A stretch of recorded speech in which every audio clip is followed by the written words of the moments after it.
మన సిలబస్ ఏంటమ్మా? సిలబస్. రెండవది మన విద్యా విధానం. రెండోది ఏంటమ్మా? విద్యా విధానం. మూడవది లవ్. మూడోది ఏంటమ్మా? నాలుగవది సూసైడ్. Traffic awareness.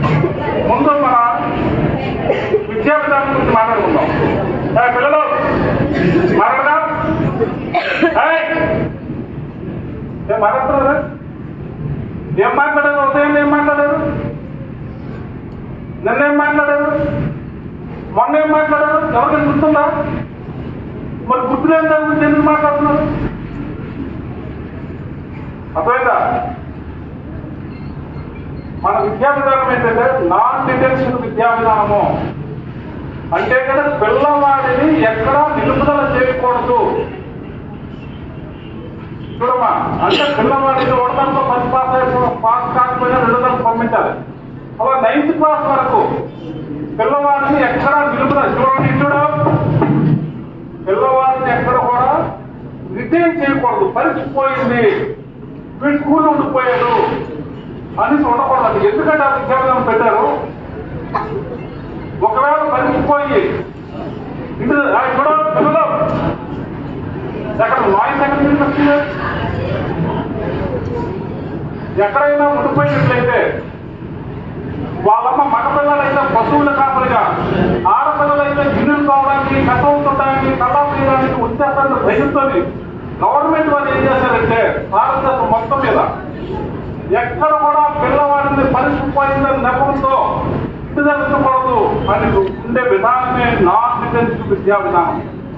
మీరు చదువుకునేటప్పుడు మా పూర్వకాలంలో కూడా ప్రస్పారం, శక్తిపరం, తడుపం ఏ పరిచిపోయినా ఇచ్చేసేవారు. కానీ ఇప్పుడు మాత్రం మీరు చదువుకున్నప్పుడు 7th ఎగ్జామ్ ఉండేది. ఎడ్యుకేషన్ డెవలప్ అయిన రోజుల్లో 7th క్లాస్ కూడా ఎగ్జామ్ తీస్తారు. బీటెక్ దాని డిగ్రీలో సెమిస్టర్ విధానం ప్రవేశించారు. అంటే మే జూన్లో చదువుకుని చదువు ఏప్రిల్ వరకు, మే వరకు క్యారీ ఫార్వర్డ్ చేయలేడు, సంవత్సరం పాటు తీసుకెళ్ళలేడు. కాబట్టి 6 మాసాల కోసం ఖర్చు పెట్టేద్దాము, విద్యా విధానం ఇంకా సులభతరం చేద్దామనే విధానంతో సెమిస్టర్ విధానం పెట్టారు. ఇంతకుముందు ఏమైంది? 7వ తరగతి పరిచిపోయినట్లయితే వాళ్ళ అమ్మగారికి తీసుకొచ్చి పశువుల కాపరిగా పెట్టేసేవారు. అందువల్ల ఇప్పుడు ఎడ్యుకేషన్ డెవలప్ అయిన రోజుల్లో 7th క్లాస్ పరిచిపోవడం తీస్తారు. రెండోది, భారతదేశంలో మన విద్యా విధానంలో ఉన్నాం అంటే బడి బయట ఎవరు ఉండకూడదు, అందరూ బడి లోపల ఉండాలి. బడి లోపల ఉన్నట్లయితే భారతదేశ స్థానిక, ఆర్థిక, రాజకీయ పరిస్థితులు తెలుస్తుంది, తన జీవన విధానం తెలుస్తుంది ఉద్దేశంతోని ఈ నాన్ డిటెన్షన్ విద్యా విధానం ప్రవేశించారు. రెండోది మన సిలబస్. రెండోది ఏంటంటే సిలబస్. ఇప్పుడు ఏంటంటే సింధు నాగరికత, ఆది సంస్కృతి, మౌర్యులు, గుప్తులు, హర్షుడు, ఢిల్లీ సుల్తాన్లు, మొఘలాయులు ఉండేది. ఎందుకంటే అది అశోక పాఠం మనం ఎందుకు చదువుతున్నాము? అశోక ఏం చెప్పాడు? యుద్ధాలు వద్దని చెప్పాడు. అంటే దాని అర్థం వల్ల మనకి ఏం నేర్చుకోవాలి? పక్క పిల్లలతో మనం గొడవలు ఆడుకోకూడదు, మనస్సాక్షి ఉండదు, ఆర్థిక నష్టం జరుగుతుంది అనే ఉద్దేశంతో, ప్రాణ నష్టం జరుగుతుంది అనే ఉద్దేశంతో అశోక పాఠం మనం నేర్చుకోవాలి. ఢిల్లీ సుల్తాన్ తెలుసా నీకు? ఢిల్లీ సుల్తాన్లో మొదటి వంశం ఏది? ఏంటమ్మా? బానిస వంశం. ఏంటి? బానిస. చూడండి, అంటే ఒక బానిసగా కుర్చీ మొదలుపెట్టిన వాడు వాళ్ళ అమ్మ నాన్న అతనికి, వాళ్ళ అమ్మ నాన్నకి కడుపు జరగకపోతే వాళ్ళ కుమారుడికి బానిసకి అమ్మేశాడు. అమ్మేసి అతను ఏం చేశాడు?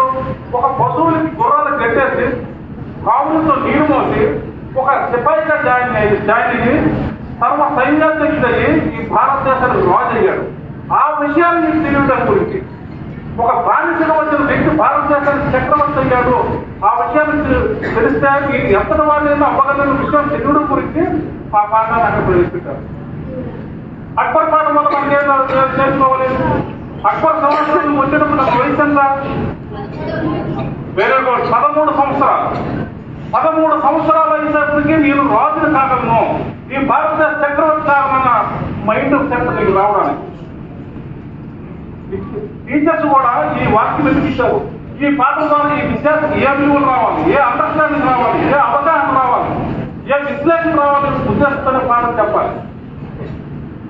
నెక్స్ట్ ఏంటి అక్బర్ ఏం చేశాడు? దీన్ ఇలాహి అని కొత్త మతాన్ని స్థాపించాడు. అంటే సర్వమత సమ్మేళనము. ఒక హిందూ అయినా, ముస్లిం అయినా, క్రిస్టి అయినా, బౌద్ధ అయినా, జైనుడైనా ఎవరైనా మందిరంలోకి వెళ్ళొచ్చు. ఈ మతం గొప్పది, ఆ మతం చిన్నది భావన లేకుండా ఉండడానికి అక్బర్ పాఠం మనం చదవాలి. ఇది మన సిలబస్. ఒక కాంతి పాఠం చదివేటప్పుడు మనం ఏం నేర్చుకోవాలి, ఒక ధ్వని పాఠం చదివేటప్పుడు మనం ఏం నేర్చుకోవాలి, ఒక ఐస్కాంత పాఠం నేర్చుకున్నప్పుడు మనం ఏం చదవాలి, ఒక వ్యతిరేక పదాల సిలబస్ ఎందుకు పెట్టారు? వ్యతిరేక పదాలు తెలుసు, ఆపోజిట్ వర్డ్స్. కష్టము అంటే సుఖం.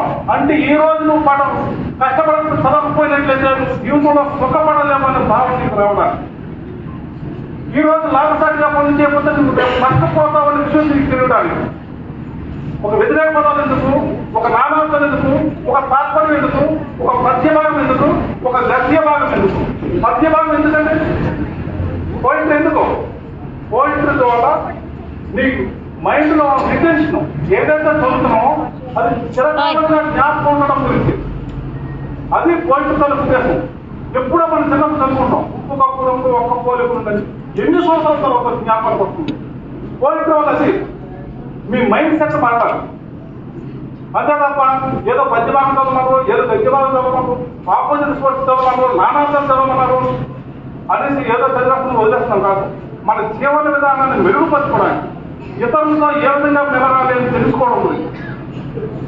అదేంటంటే చూడండి, నెక్స్ట్ ఏంటంటే మన విద్యా విధానం అయిపోయింది, సిలబస్ అయింది. మూడవది ఏం చెప్పాను? విద్యకి చదువుకి తేడా చెప్తాను. విద్య లేని వాడు ఎంత పశువు, చదువు లేని వాడు ఎంత పశువు కాదు. మనందరికీ చదువు ఉంది కానీ విద్య లేదు. అక్బర్కి చదువు లేదు, విద్య ఉన్నది. అక్బర్ నిరక్షరాస్యుడు, అతను చదువు లేదు కానీ భారతదేశంలో మంచి పరిపాలన చేశాడు విద్య వల్ల. విద్య లేని వాడు ఎంత పశువు అంటే పశువు ఏ విధంగా ప్రవర్తిస్తుందో తెలియదు. విద్య లేకపోయినట్లయితే మంచి వింత పశువుగా ప్రవర్తిస్తాడట. మహమ్మద్ బిన్ తుగ్లక్ అందరికన్నా ఎక్కువ చదువుకున్నాడు కానీ అతను విద్య లేదు, అందుకోసం అతను పరిపాలన ఫెయిల్ అయిపోయింది. అంటే మన అడ్మినిస్ట్రేషన్ నేర్చుకోవడానికి, ఈ జీవన స్థితిగతులు నేర్చుకోవడానికి, మెరుగైన జీవన విధానం అవలంబించడానికి మనం చదువుకోవాలి. మనకి చదువు ద్వారా విద్య నేర్చుకోవాలి. రెండోది ఏంటి? సూసైడ్. ఏంటమ్మా సూసైడ్? చూడండి, ఈ ప్రపంచంలో ఈ జీవపాటు ప్రాణుల్లో ఒక మనిషి మాత్రమే సూసైడ్ చేసుకుంటున్నాడు. మనం పాయసం తింటున్నాం, బిర్యానీ తింటున్నాం, టీ తాగుతున్నాం, కాఫీ తాగుతున్నాం, గాలి తింటున్నాం,